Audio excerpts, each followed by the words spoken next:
뉴스 읽어드립니다. 오늘의 뉴스를 10분 만에 정리해드립니다. 오늘은 2024년 8월 21일 수요일입니다. 미국과 한국의 주요 뉴스를 읽어드립니다. 캘리포니아주가 첫 주택 구입자를 위한 다운페이먼트 최대 15만 달러를 지원하는 프로그램 드림포울의 수혜 대상을 서류 미비자로 확대하는 법률 개정안을 주 상원소위원회를 통과해 논란이 커지고 있습니다.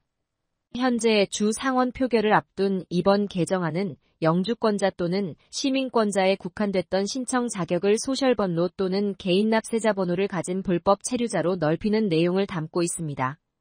일각에선 수혜자 범위를 확대할 경우 발생할 수 있는 부작용에 대한 우려가 제기되고 있습니다.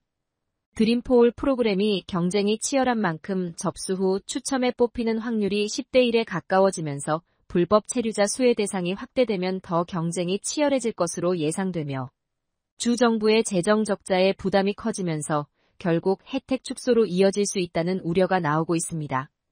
드림포울은 조건을 충족하는 첫 주택 구매자들 중 추첨을 통해 선발된 캘리포니아 주민에게 감정가의 20% 또는 최대 15만 달러 중 적은 금액을 다운페이먼트 비용을 지원하는 프로그램으로 최장 30년 동안 원금을 상환하지 않아도 됩니다.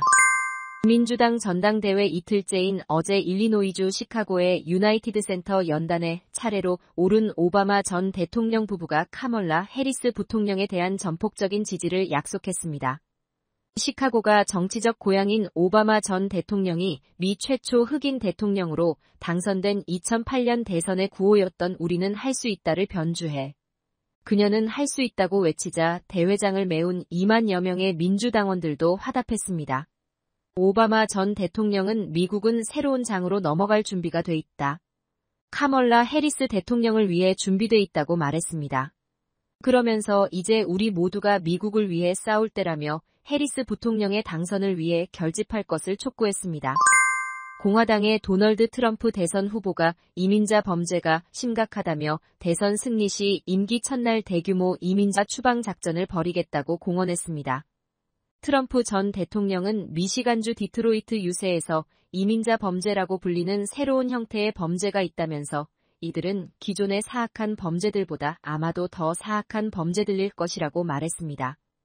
그러면서 조 바이든 행정부의 국경 방치로 전 세계의 범죄자들이 미국으로 몰려들면서 범죄가 통제 수준을 벗어났다며 이어 전 세계 교도소의 수용 인원이 낮아졌는데 그 역시 미국으로 범죄자들을 보내고 있기 때문이라고 덧붙였습니다. 우리는 임기 첫날 미국 역사상 최대 규모 추방 작전을 전개할 것이라며 우리는 모든 범죄자, 외국인을, 모든 범죄자를 없앨 것이라고 강조했습니다. 트럼프 전 대통령은 1950년 드와이트 아이젠하워 행정부가 군대를 동원해 불법 이민자들을 대거 추방했다며 자신의 작전이 그보다 더 큰 규모로 이뤄질 것이라고 공언했습니다. 무소속으로 대선에 나선 로버트 케네디 주니어 후보가 독자 출마를 포기하고 공화당 대선 후보인 도널드 트럼프 전 대통령과 손잡는 방안을 옵션의 하나로 고려하고 있다고 케네디 주니어의 핵심 측근이 밝혔습니다. 케네디 주니어의 러닝메이트인 니콜 셰너헤는 우리는 두 가지 선택지가 있다며 하나는 대선을 지속하며 신당을 만드는 것인데 이는 트럼프 측의 표를 더 끌어오고 있기 때문에 민주당 대선 후보인 카멀라 해리스가 대통령이 될 위험이 있다고 말했습니다. 이어 아니면 당장 물러나서 트럼프와 힘을 합치는 방법도 있다며 다만 왜 이런 결정을 내리는지 우리 지지층에게 설명해야 하기 때문에 쉬운 결정이 아니다고 덧붙였습니다. 한편 트럼프 전 대통령은 셰너헨 인터뷰 직후 CNN에 케네디 주니어는 훌륭하고 똑똑한 사람이라며 지지를 받게 된다면 매우 기쁠 것이라고 말했습니다. 대선에서 승리하면 케네디 주니어를 내각에 포함시킬 것이냐는 질문에도 아마 그럴 것이라고 답했습니다. 한국 뉴스입니다.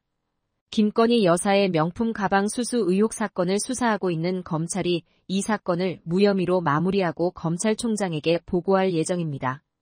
명품 가방 수수 의혹 수사팀은 최근 이창수 서울중앙지검장에게 김 여사의 청탁금지법 위반 등의 혐의에 대해 무혐의 결론을 내렸다고 보고했습니다.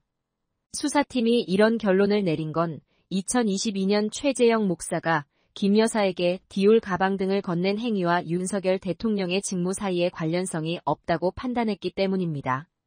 최 목사 측은 당초 잠입 취재 목적으로 가방을 선물하고 이걸 촬영했다고 주장했는데 이 때문에 수사팀은 최 목사의 선물 목적이 청탁이 아니었다고 판단한 것으로 알려졌습니다.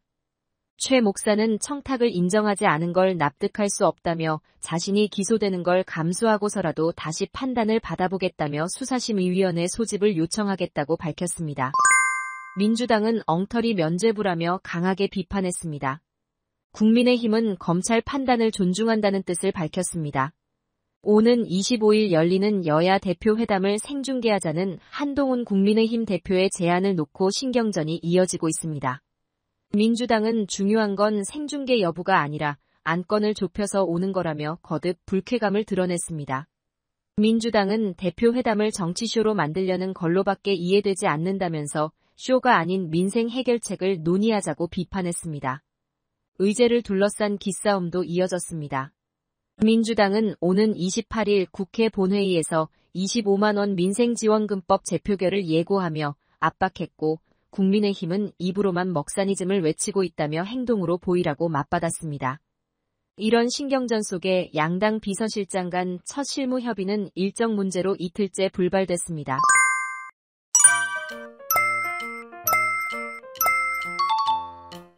끝으로 날씨입니다. 남부 캘리포니아 맑고 더운 날씨 보이겠습니다. LA와 오렌지 카운티는 낮 최고 기온은 88도, 밤 최저 기온은 65도 예상됩니다. 밸리와 인랜드 엠파이어 지역 낮 최고 기온은 96도, 밤 최저 기온은 56도 전망됩니다. 해안가 지역은 낮 최고 기온 77도, 밤 최저 기온 62도 예상됩니다.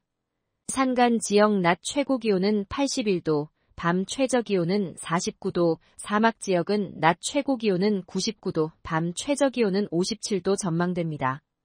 오늘의 뉴스 읽어드렸습니다. 고맙습니다.